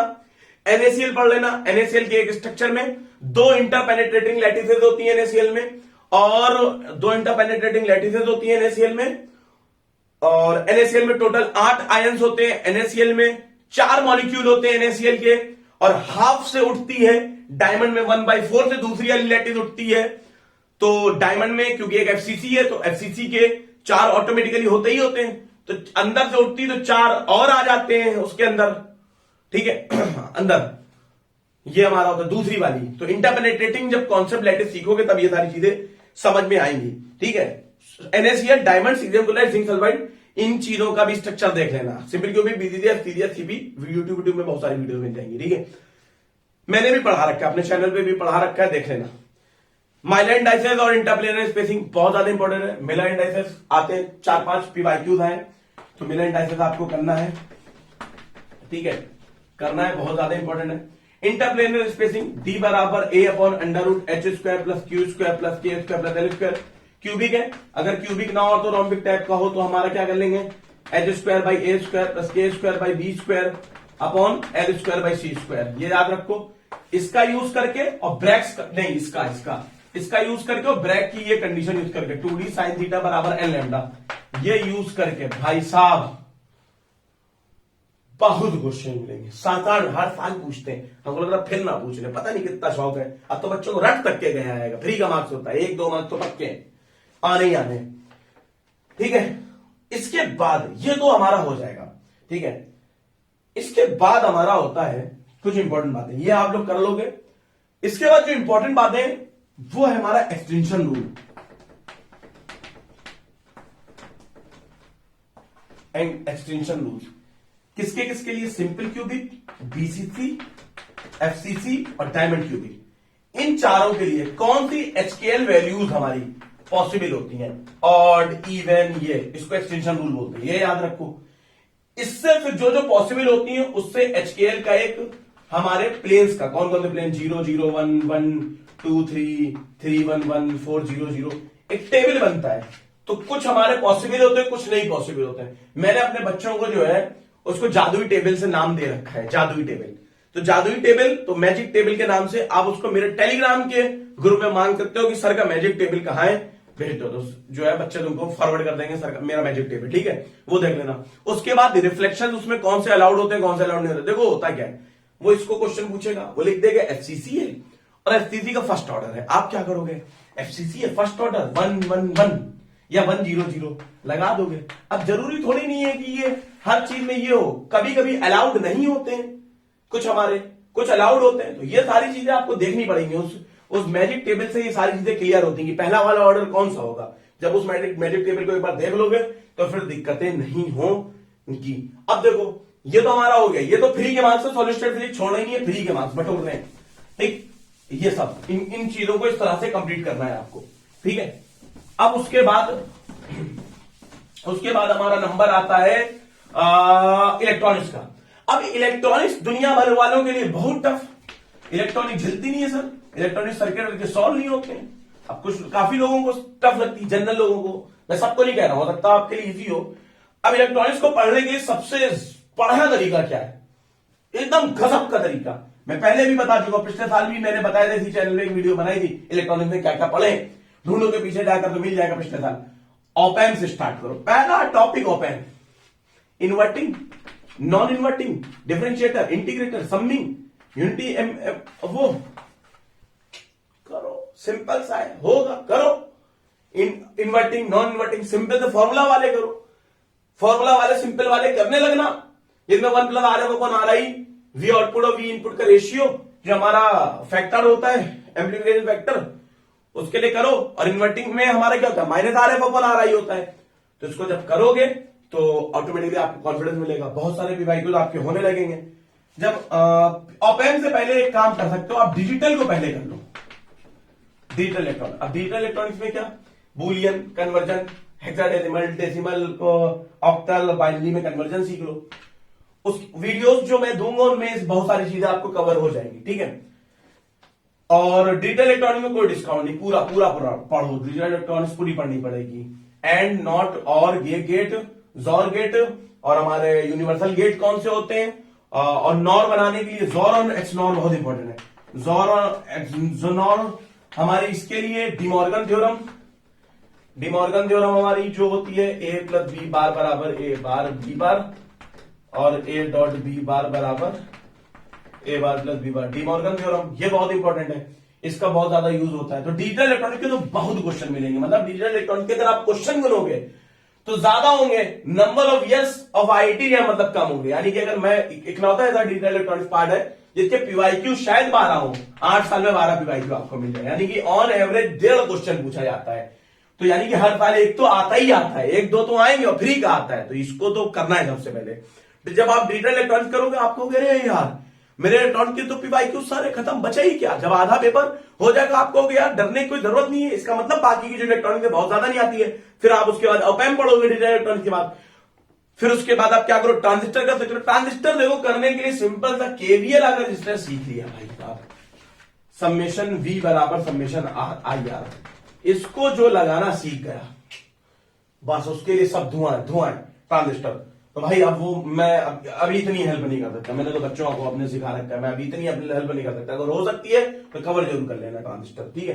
बैंड डायग्राम की पीएन पर हमारा कैसे होगा बैंड, ठीक है, पी एन है कि एनपी है, ठीक है, कैसा हमारा होता है, फर्मी लेवल हमारा क्या होता है, ऊपर नीचे कहां पर क्या होता है, ये हमारी सिंपल से थ्योरी है, ये कर लो। जीना डायोड के बारे में पढ़ लो कि हमारा जीना डायोड हमारा किस तरह का काम करता है, फंक्शन उसका पढ़ लो कि वो कैसे वोल्टेज रेगुलेट करता है। जैसे जीना डायोड का 4.7 वोल्ट है, तो यहां पर कुछ भी हो जाए 4.7 वोल्ट से ज्यादा वोल्टेज नहीं जाने देगा, उससे कम ही रहने देगा, ठीक है डन। ये काम आप कर सकते हो इलेक्ट्रॉनिक्स में। तो इलेक्ट्रॉनिक्स को अगर आप देखोगे तो मैंने बहुत ज्यादा नहीं बताया, digital electronics, op-amp, transistor, band diagram और जीना डायोड, तो 6 टॉपिक्स मैंने इलेक्ट्रॉनिक्स में बताए। तो बहुत ज्यादा टॉपिक्स मैंने नहीं बताए हैं, ठीक है। मुझको लगता है अभी थोड़ा सा मैं वीडियो को पॉज करूं और इसको इरेज करके दोबारा फिर से मैं आप लोगों के लिए आता हूं, ठीक है। अब हम लोग करने वाले हैं ऑसिलेशंस एंड वेव्स को, अब हम लोग करने वाले हैं। तो चलिए स्टार्ट करते हैं। ऑसिलेशंस एंड वेव्स में देखते हैं हम लोग क्या पढ़ना है, ठीक है। तो देखिए ऑसिलेशंस एंड वेव्स में आप क्या कर सकते हो, आप open and close organ pipe पढ़ सकते हो, ओपन और क्लोज ऑर्गन पाइप पढ़ सकते हो, ठीक है। तो इसमें कुछ एक्सप्लेन करने वाला नहीं है, तो मैं सिंपली लिख दे रहा हूं। डॉपलर इफेक्ट पढ़ सकते हो, डॉपलर इफेक्ट का मैंने एक्सप्लेन करने का एक वीडियो अपने चैनल में डाल रखी है, तो जो मैं इस पीडीएफ में बहुत सारी यूट्यूब की लिंक्स दूंगा, उसमें एक वीडियो डॉपलर इफेक्ट की भी होगी, आप लोग देख सकते हैं, ठीक है, कर सकते हो। स्पीड ऑफ साउंड जो है इसमें कोई कंप्रोमाइज नहीं। तो ऑसिलेशन वेव में जो जो चीजें बता रहा हूं उसको करना है। एसएचएम की जनरल इक्वेशन ऑफ मोशन, हमारी जनरल इक्वेशन क्या होती है, काइनेटिक एनर्जी क्या होती है, पोटेंशियल एनर्जी क्या होती है, हुक्स लॉ बराबर माइनस के एक्स, जो सारी चीजें होती है, कंडीशन होती है एसएचएम की, एक्सेलरेशन हमारा प्रोपोर्शनल टू माइनस एक्स होना चाहिए, डिस्प्लेसमेंट के नेगेटिव होना चाहिए, ये सारी चीजें आपको करनी है। ये सब तो नॉर्मल सी चीजें, फॉर्मूला बेस्ड है, आप उसको करने करना है। जो काम की चीजें इंपॉर्टेंट है वो मैं आप लोगों को बताना चाहता हूं। एक तो हमारा ये है सुपर पोजिशन ऑफ एसएचएम, यानी कि एसएचएम का सुपर पोजिशन जब होता है, super position of simple harmonic motion जब हम लोग करते हैं वो कैसे होता है, परपेंडिकुलरली, पहले परपेंडिकुलरली और पैरेलल, यानी कि कोलिनियर होगा तो हमारा क्या होगा। और जब हमारा सुपर सिंपल हार्मोनिक मोशन का जब सुपर पोजिशन होता है तो उसमें हमारे जो है वो बनता है सुपर पोजिशन, ठीक है। तो उसमें हमारे इलेक्ट्रिकल होता है हमारा पोलराइजेशन, और हमारा सर्कुलरली पोलराइज हो जाता है और लीनियरली पोलराइज हो जाता है, कितने एंगल पर होगा, फेज डिफरेंस क्या होना चाहिए। तो इसमें कुछ चीजें होती हैं जो आपको पढ़नी पड़ेंगी और ये बहुत ज्यादा हेल्पफुल होगा। एक तो यहां पर ये सेम चीज, सेम कॉन्सेप्ट ऑप्टिक्स में, इलेक्ट्रिकली पोलराइज लाइट, वो सब पोलराइज लाइट, और सेम चीज हमारी इलेक्ट्रिक फील्ड और इलेक्ट्रोमैग्नेटिक फील्ड में, कि हमारी तो इलेक्ट्रिक फील्ड दे दी उसने, अब पूछ रहा है बताओ हमारी पोलराइज्ड है कि नहीं है, तो उसके भी वैल्यू मिल जाएंगे। तो अगर आपने ये चीज सीख ली, बहुत सुपर डुपर हिट है, अगर ये आपने सीख लिया बहुत हेल्प करेगा, पोलराइजेशन में हेल्प करेगा, ऑप्टिक्स में यानी कि वेव्स में करेगा, एसएचएम में, और इसके साथ साथ आपको इलेक्ट्रिक फील्ड में भी करने वाला है सुपरपोजिशन। और इसी का जो पार्ट होता है आगे का लिथाइजूस फिगर, लिथाइजूस फिगर से हम लोग देखते हैं। लिथाइजूस फिगर में हमारा क्या होता है भाई, जैसे हमारा ये 8 है, इसकी फ्रीक्वेंसी हम लोगों को बतानी है, तो कुछ बच्चे यहां पर कट करते हैं, तो वाई साइड कट करा 1 2 3, तो ऐसे नहीं कट करना होता, और एक्स तरफ करा 1, ऐसे नहीं, तो 3:1 निकल कर एक फ्रीक्वेंसी, 8 को ऐसे करना है, इधर से मैक्सिमम कट निकालना है, तो 1 और 2, और 1 2 3 4, तो वाई साइड हमारे 4 निकले, एक्स साइड हमारे 2 निकले, यानी कि omega y upon omega x हमारे कितना हो गया, number of cuts upon x, x में हमारे निकले 2/4, यानी कि 1/2 हमारी फ्रीक्वेंसी निकल कर आ जाएगी। तो इस तरह से क्वेश्चन हमारे आ सकते हैं। तो ऑसिलेशन वेव, तो ऑप्टिक में कोई ऑसिलेशन वेव में बहुत ज्यादा दिमाग नहीं लगाना है, फॉर्मूला बेस्ड है, इतना आप कर सकते हो। अब हम लोग जो है आगे चलते हैं, इसको आप लोग करें, नोट करें। ठीक है, इस पीडीएफ को मैं क्या करूंगा, एक्सप्लेन कर दूंगा। ठीक है, इस पीडीएफ को मैं एक्सप्लेन कर दे रहा हूं। और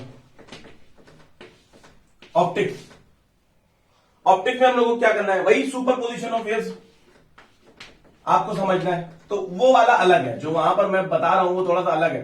सुपर पोजिशन ऑफ वेव्स अगर आप मेरे चैनल में देखोगे, आपको ऊपर ही दिख जाएगा ऑप्टिक्स की 2 वीडियो। तो पहली वाली video super position of waves है, दूसरी वाली वीडियो यंग्स कैपेसिटी एक्सपेरिमेंट के बारे में।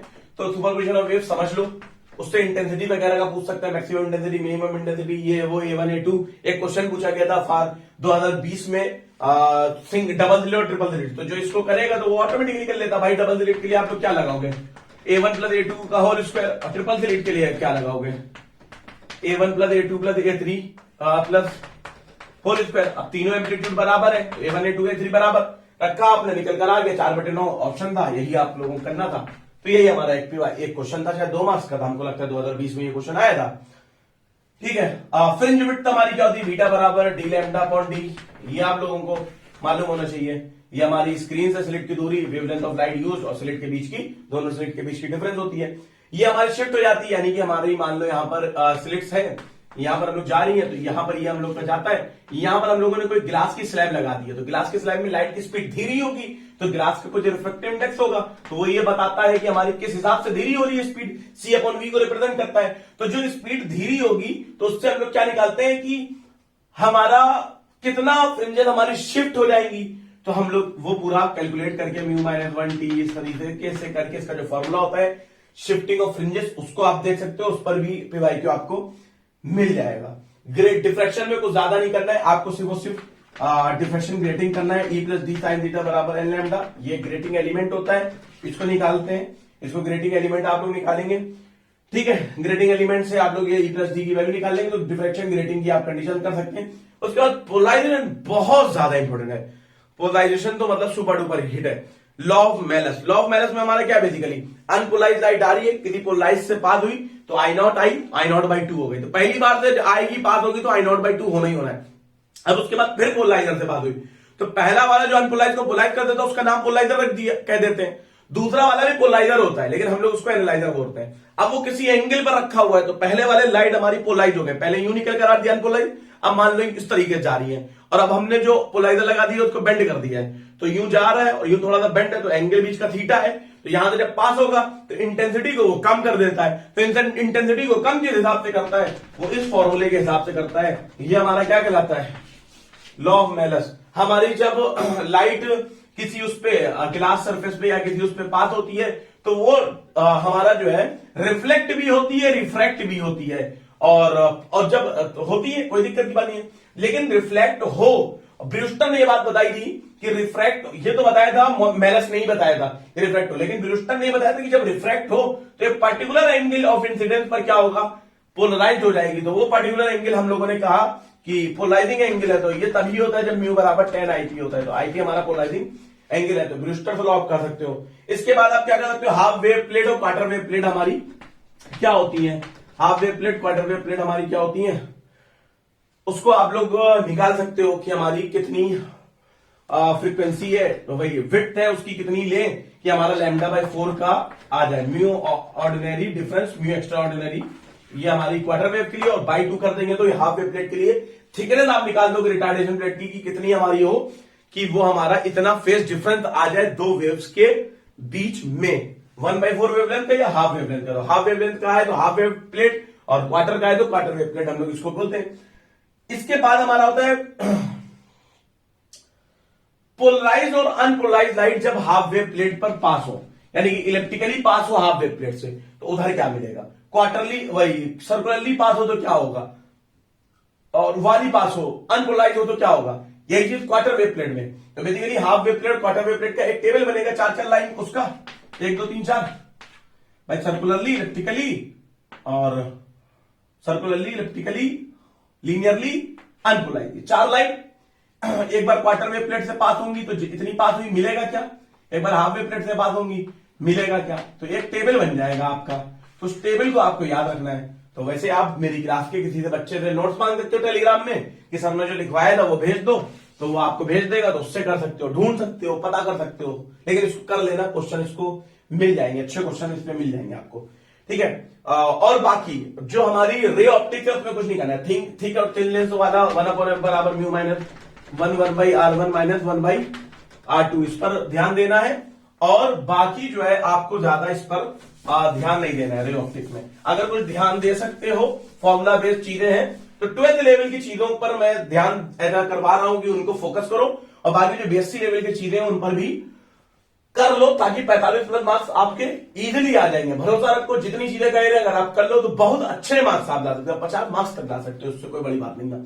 लेकिन मुझे मालूम है जो चीजें मैं बता रहा हूं इतने कम टाइम में होनी नहीं है, लेकिन कोई बच्चा ईमानदारी से डेडिकेशन के साथ मेरी इस वीडियो को देखे, समझे, मेरी बातों को सुने और उस पर अमल करे, यानी कि उसको फॉलो करे, 101% वो अच्छा करने वाला है IIT के एग्जाम में, ठीक है। अगर आपको कुछ करना है तो मिरर फॉर्मूला आप कर लो भाई, लेकिन आप ये देख लेना कॉनकेव और कॉन्वेक्स में प्लस माइनस कहां क्या लेते हैं। इसके बाद 1/y लेंस फॉर्मूला ये कर लो भाई। कॉन्वेक्स कॉनकेव में रूल याद रख लो। 12th लेवल, 12th क्या 9th में पढ़ाया जाता है, 9th 10th में पढ़ाया जाता है यार NCERT में, जब तो पढ़ कर आ रहे हो, इसको करना है, कोई काम थोड़ी नहीं। मैग्निफिकेशन हमारा क्या होता है, -v/u बराबर I/u, ये हमारी लेंथ ऑफ द इमेज है, लेंथ ऑफ द ऑब्जेक्ट है, डिस्टेंस ऑफ द इमेज है, डिस्टेंस ऑफ द ऑब्जेक्ट है, मैग्निफिकेशन पर आपको एक PYQ मिलेगा। तो कुल मिला के PYQs को अगर लगाओगे तो जितने कॉन्सेप्ट मैं कह रहा हूं इनमें से बहुत ज्यादा आप सीख जाओगे, क्योंकि ये जो मैंने एनालिसिस करी है मैंने PYQs से ही करी है। अब PYQs भी आपके आ जाएंगे, 100% सेम टू सेम कॉपी थोड़ी नहीं हो जाएंगे। अरे कॉन्सेप्ट थोड़ी नहीं वो बाहर से पूछ सकता, IIT का जो टीचर है जो बना रहा है आपका पेपर, वो कॉन्सेप्ट थोड़ी नहीं दूसरा ले आएगा, पूछेगा तो सिलेबस के अंदर। तो सिलेबस के अंदर की जो चीजें हैं इंपॉर्टेंट मैं वो आपको बता दे रहा हूं, पूछना तो उसको उसी के अंदर से पड़ेगा ना, समझो आप मेरी बात। तो ये सब PYQ से ही हम लोगों ने एनालिसिस करी है और मैं आप लोगों को बता रहा हूं। तो अगर आप ये एनालिसिस सुन रहे हो मेरी और आपको समझ में आ रहा है इसको करने दे, हाँ होगा, तो भाई आप PYQs की प्रैक्टिस कर लो ना। तो अगर PYQs की प्रैक्टिस कर लोगे तो 101% आपका श्योरिटी के साथ बहुत अच्छी रैंक आप लेकर आने वाले हो। मैं पहले बता चुका हूं ये टॉपर्स बच्चों के लिए नहीं है, एवरेज बच्चों के लिए जो कम टाइम में ज्यादा मार्क्स लाना चाहते हैं, कम एफर्ट करके अच्छा स्कोर करना चाहते हैं, ये उनके लिए, ठीक है। तो हमारा ये हो गया ऑप्टिक्स में। अब हम लोग आगे बढ़ते हैं kinetic theory of gases and thermodynamics में हम लोग आगे बढ़ते हैं, ठीक है। चलो काइनेटिक थ्योरी ऑफ गैसेज में हम लोग आगे बढ़ते हैं। बहुत इंपॉर्टेंट, फ्री के मार्क्स, बहुत इंपॉर्टेंट और फ्री के marks. Kinetic theory of gases, molecular velocities हमारी सबसे बड़ी रूट मीन स्क्वायर, उससे छोटी एवरेज, उससे छोटी मोस्ट प्रोबेबिलिटी, तीनों फॉर्मूला याद रखना, ठीक है। 3 8/2, ठीक है, याद रखो। वैन डर वाल्स गैस की जनरल इक्वेशन TFR में भी पूछी गई थी। TFR का क्वेश्चन था कि आप तो ये तो याद होता है P = A/V² plus into V - B RT। तो यहां पर हम लोग क्या लगाए, n² लगाए, यहां पर n लगाए, यहां पर n लगाए, क्या लगाए, जनरल इक्वेशन। TFR के क्वेश्चन में एक बार पूछा गया था, ठीक है, इस तरह के रिलेटेड हमारी क्वेश्चन थी जनरल। तो जनरल इक्वेशन आपको पता होनी चाहिए। फिर उसके बाद इन A और B से आपको क्रिटिकल कोएफिशिएंट पता होने चाहिए, यानी कि critical temperature, critical pressure, critical volume, ये तीनों चीजें पता हो, बॉयल्स टेम्परेचर और इन्वर्जन टेम्परेचर, ये 5 चीजें पता हो, क्योंकि इस टॉपिक से क्वेश्चन नहीं आए, आने के चांसेस बहुत ज्यादा है, ठीक है। मीन फ्री पाथ, अरे सुपर डुपर हिट, 5 PYQ आपको मीन फ्री पाथ पे मिल जाएंगे। √2 पाई एन d²। एन हमारा क्या होता है, n is basically number of molecules upon volume, ठीक है, ये मिल जाएगा। उसका प्रेशर वाला फॉर्मूला कन्वर्ट कर लेना वॉल्यूम को, प्रेशर वाले फॉर्मूले में आप लिख लेना इसको, ठीक है। इसके बाद डिग्री ऑफ फ्रीडम हमारा क्या होता है, डिग्री ऑफ फ्रीडम मोनोटॉमिक के लिए कितना होता है, डायटोमिक के लिए कितना होता है, पॉलीटॉमिक के लिए। इसके लिए पियर्सन का टेबल है, वो बहुत ज्यादा सुपर डुपर हिट है। पियर्सन का टेबल आप लोग ग्रुप में मांग लेना मेरे कि सर का पियर्सन, सर का क्या, पियर्सन वालों का टेबल है, तो आप मांग लोगे, वो क्लियर हो जाएगा। आंसर की में भी कंफ्यूजन होती है ना कि यार आंसर की ये नहीं होनी चाहिए, जैन की वो होनी चाहिए, लेकिन आंसर की कुछ और दी होती है। उस पियर्सन टेबल से उसमें सारे राज खुल जाएंगे। एक वो basically monoatomic, diatomic, triatomic, polyatomic, ये सबका लिखा हुआ है कि कितनी डिग्री ऑफ फ्रीडम कैसे क्या होगा, उसे नोट करो फटाक से, और उसको हो जाए तो उसके बाद आप क्या कर सकते हैं, स्पेसिफिक हीट्स पता चल जाएंगे, डिग्री ऑफ फ्रीडम पता चल गई, तो भाई सीपीसीबी में तो आपको पता ही चल जाएगा भाई, सीपीसीबी में हमारा एफ का, तो सीबी हमारी क्या होती है, R/2, ये हमारा क्या होता है, F+2 R/2, ये हमारा होता है, और इनका रेशियो हमारा क्या हो जाता है, F+2/F, ये हमारा हो जाता है gamma. Gamma monoatomic, diatomic, triatomic तीनों के लिए निकाल लो, लीनियर पॉलीटॉमिक और नॉन लीनियर पॉलीटॉमिक उनके लिए देख लेना, निकल कर आ जाएगा। गामा मिक्सचर क्या होता है, गामा मिक्सचर तो हम सोचते हैं जैसे मैंने कह दिया N मोल्स है किसी गैस के, हमारी गैस है उसका N1 मोल है गामा 1, N2 मोल है गामा 2, तो आप क्या करोगे, N1 gamma 1 plus N2 gamma 2 upon N1 plus N2, तो इससे गलत हो जाएगा, ये नहीं लगाना है आपको। पहले आपको सीपी मिक्सचर निकालना है, फिर सीवी मिक्सचर निकालना है, उनका रेशियो लेना है आप लोगों को, ठीक है। इस पर एक क्वेश्चन आप लोगों को मिल जाएगा, सीपी सीवी और वाला मिक्सचर वाला, मालूम है 2020 में पीवाईक्यू, 2020 का पीवाईक्यू प्रीवियस क्वेश्चन, आपको एमसीक्यू में क्वेश्चन, एमसीक्यू की एमएसक्यू, अब मुझे याद नहीं, मुझे कंफ्यूजन हो रही है, देख लेना, चेक कर लेना, शायद मिल जाएगा, मेरे ख्याल से एमएसक्यू, दो ऑप्शन सही थे, हाँ शायद एमएसक्यू था, एमएसक्यू था, देख लेना 2020 वाले में, तो उसी क्वेश्चन की मैं बात कर रहा हूं, तो उसको सीख लो, ठीक है।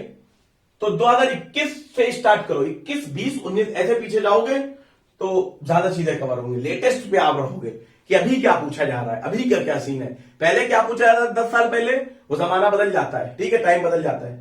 और आइसोथर्मल कंप्रेसिबिलिटी का क्या फॉर्मूला होता है, 2 बार इसमें जैम में पीवाईक्यू पूछा गया है, गेट में एक बार पूछा गया है, पता नहीं अब की बार कुछ घुमा के कुछ पूछ ले, उल्टा करके पूछ ले, कुछ और पूछ ले, ठीक है, उल्टा सीधा करा करते हैं आईटीएम वाले, बस यही पकड़ना है एक बार, तो पीवाईक्यूज लगाओगे और थोड़ी चीजें अच्छे से करोगे तो उल्टा सीधा कुछ भी करेंगे तो पकड़ लोगे, मार्क्स आ जाएंगे, ठीक है, तो यही सब करना है। खैर समझ में आ रहा है, मैं तेज इसलिए बोल रहा हूँ, वीडियो इतनी लंबी हो रही है यार, मेरा मोटिव ये नहीं है तुम्हारे टाइम को वेस्ट करा जाए, मैं दूसरे टीचर्स की तरह नहीं हूं, तो मैं तुम्हारे टाइम की कीमत को समझता हूं, वेस्ट नहीं करना चाहता हूं, तो इसलिए मेरा मोटिव यही है कि आप लोग जो है टाइम वेस्ट ना करें। हाँ, एक रिक्वेस्ट जरूर करना चाहूंगा कि आप लोग भाई इस वीडियो को ज्यादा से ज्यादा लोगों से शेयर करें और लाइक जरूर करें और कमेंट करके बताएं कि ये वीडियो आपके लिए कितनी ज्यादा यूजफुल है। मुझे मालूम है 100% मुझे मालूम है ये वीडियो बहुत ज्यादा यूजफुल होने वाली, कितनी ज्यादा यूजफुल है और इस वीडियो ने आपका कितना मार्गदर्शन किया है, और आपकी जो आईटीएम की प्रिपरेशन कर रहे हो इसमें जो मेंटरशिप का रोल है, क्या एमएम सर यानी कि मैं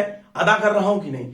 तो मैंने आपसे वादा मैंने पहले भी कह रखा है कि मेंटरशिप के लिए कोई चार्ज नहीं है, फ्री में एमएम सर की मेंटरशिप हमेशा आपके लिए, एमएम सर के दरवाजे खुले हुए हैं, कभी भी कोई भी दिक्कत हो आईटीएम फिजिक्स एस्पिरेंट्स हमेशा आ सकते हैं, they are always most welcome, ठीक है।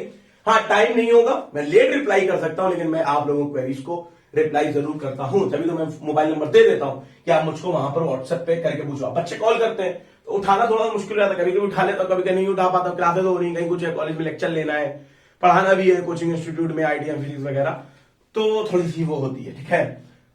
अब हम लोग बात करते हैं थर्मोडायनेमिक्स की। अब यार थर्मोडायनेमिक्स में अब क्या क्या हम लोगों को चीजें करनी है, ठीक है। थर्मोडायनेमिक्स वालों को आइसोथर्मल एडियाबैटिक रट डालो, 12 में पढ़ाया गया है, फिर से पढ़ लो, वर्क डन, उनका स्लोप पढ़ लो, कुछ नहीं सोचना है, फिर से पढ़ लो, उनके प्रोसेस पढ़ लो, पीवी बराबर कांस्टेंट पढ़ लो, पीवी की पावर गामा बराबर कांस्टेंट होता है एडियाबैटिक में, 12 में पढ़ाया गया है, फिर से पढ़ो, रट डालो, क्वेश्चन मिल जाएगा, जस्ट में मिल जाएंगे इस पर बेस्ड 3 क्वेश्चन। जैम की बात क्या है, जैम में मिल जाएंगे 4-5 पीवाईक्यू, जस्ट में गारंटी की बात है 3 पीवाईक्यू आपको मिल जाएंगे आइसोथर्मल और आइडियाबैटिक से, ठीक है। आइसोथर्मल एंड एडियाबैटिक से आपको 100% मिलेंगे, वर्क ये सारी चीजें प्रोसेस वाला। फर्स्ट लॉ ऑफ थर्मोडायनेमिक्स आप जानते हो, Q बराबर UW, इसको करो, ठीक है। प्रोसेस वगैरह पढ़ो, ये 12 से पढ़ते आ रहे, तब बड़ा काम नहीं। कार्नोट इंजन और कार्नोट साइकिल बहुत ज्यादा इंपॉर्टेंट है, 2 पीवाईक्यू तो आपको इसी में मिल जाएंगे, ठीक है। और फ्री एक्सपेंशन क्या होता है, ये बहुत इंपॉर्टेंट है, इसमें एमएसक्यू मिल जाएंगे आपको, दो एमएसक्यू मिल जाएंगे यार, इस पर तो आपको सोचो, प्रीवियस क्वेश्चन में 2 एमएसक्यू मिल गए तो कितना इंपॉर्टेंट है फ्री एक्सपेंशन, तो इसको पढ़ना बहुत जरूरी, पढ़ लेना।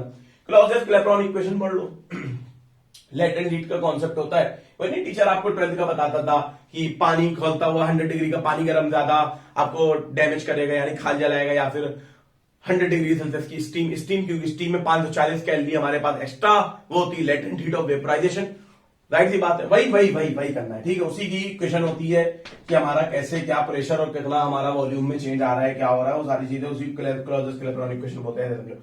फेज ट्रांजिशन, अगर गिब्स एनर्जी हमारी कंटीन्यूअस होगी, कंटीन्यूअस नहीं होगी, फर्स्ट ऑर्डर फेज ट्रांजिशन में, सेकंड ऑर्डर फेज ट्रांजिशन में क्या चीजें कंटीन्यूअस होंगी, क्या चीजें कंटीन्यूअस नहीं होंगी, उनके ग्राफ से सिंपल से, अगर उनके ग्राफ्स और वो सारी चीजें अगर आप सीख सकते हो तो सीख लो, वरना फेज ट्रांजिशन नहीं हो रहा है तो ना करो, कोई इतना बड़ा वो भी नहीं है।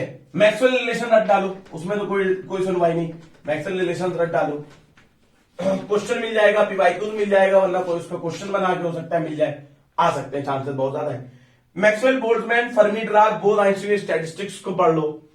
और मैक्सवेल बोल्ट्जमैन फर्मी डिराक और बोथ आइंस्टीन स्टैटिस्टिक्स का क्या मैटर है कि इनको सीखना इसलिए जरूरी है क्योंकि ये मॉडर्न फिजिक्स में भी हमारा यूज होता है। एनर्जी में हम लोग कैसे इसको डिस्ट्रीब्यूट करते हैं, फरमायोन को, बोसॉन को, वो बहुत ज्यादा इंपॉर्टेंट हो जाता है। तो इन स्टैटिस्टिक्स को बहुत डीप नहीं, थोड़ी बहुत नॉलेज, स्पिन कैसी होनी चाहिए उसको अगर आप लोग सीख लोगे तो बहुत काम हो जाएगा आपका। ठीक है, clear, done.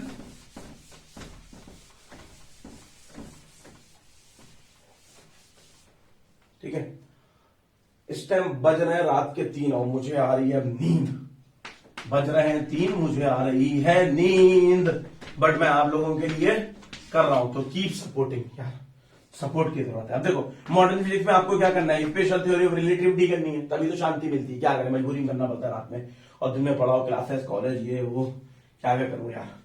Special theory of relativity, special theory of relativity में क्या करना है भाई, नहीं हो रहा है कोई दिक्कत नहीं, लेंथ कॉन्ट्रैक्शन, टाइम डायलेशन, मास, रिलेटिविस्टिक मास, इन तीनों का फॉर्मूला याद कर लो बस, ना लो टेंशन।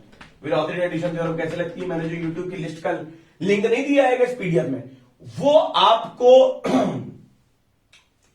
उसमें वेलोसिटी एडिशन थ्योरम की भी एक वीडियो होगी, उसको देखोगे तो वेलोसिटी एडिशन थ्योरम आपको बहुत अच्छे से आ जाएगा। ठीक है, फिर उसके बाद बोहर मॉडल आप पढ़ सकते हो। बोहर मॉडल में हमारा आर क्या होता है, एनर्जी हमारी -13.6 अपॉन आर एन स्क्वायर होती है, आर हमारा एन के प्रोपोर्शनल होता है या एन स्क्वायर के किसके क्या होता है, वेलोसिटी क्या होती है, वो सारी चीजें कर सकते हो आप लोग। और एमवीआर बराबर NH अपॉन 2 पाई होता है, उसको समझ सकते हो आप लोग। ये सारी चीजें आप लोग क्या कर सकते हो, समझ सकते हो, कर सकते हो। ठीक है, बोहर मॉडल आपको पढ़ना है कुल मिला के। हाइड्रोजन स्पेक्ट्रम यानी कि Lyman, Balmer, Paschen, Brackett, Pfund, केजल सीरीज के बारे में आप लोगों को पढ़ना है। इनका ये लाइमन से स्टार्ट हो, लाइमन, बार्मर, पाशन, ब्रैकेट, फुंड, याद कर लोगे इसको। फिर उसके बाद इसमें हमारा n बराबर 2 पर होता है फाइनल, इसको n बराबर 3, n बराबर 4, n बराबर 1, 2, 3, 4, 5 इस तरह से आता है। ऊपर से हमारी आती रहती है तो एनर्जी मिलती रहती है, तो जो एनर्जी हमारी स्पेक्ट्रम देगा उसी का ही यहाँ पर निकल कर आ जाता है वेव नंबर 1 अपॉन लैम्डा। तो वही हम लोगों को यहाँ पर निकालना होता है, 1 अपॉन लैम्डा बराबर R 1 upon NF square minus 1 by NI square. अब हमारा क्या होता है कि ये जस्ट ऊपर वाले से आ रहा है या फिर हमारा इनफाइनाइट से आ रहा है, तो ये अगर हम लोग को पता चल जाए तो उससे हम लोग को लॉन्गेस्ट और शॉर्टेस्ट पता लग जाता है कि लॉन्गेस्ट वेवलेंथ कब आएगी, शॉर्टेस्ट कब आएगी। हो सकता है लॉन्गेस्ट लाइमन और बार्मर का क्वेश्चन पूछ ले, पूछा गया पीवाईक्यू, तो इसीलिए मैं कह रहा हूं पीवाईक्यू लगाओगे तो ऑटोमेटिकली सारी चीजें सीख जाओगे, जो मैं इतनी देर से तुमको लग रहा है बकवास कर रहे हैं क्या यार। ठीक है, रेडियो एक्टिविटी कर लो, इंपॉर्टेंट है, इंपॉर्टेंट नो डाउट। 3-4 पीवाईक्यू, 3-3-4 तो 4 पीवाईक्यू मिल जाएंगे आपको 100%।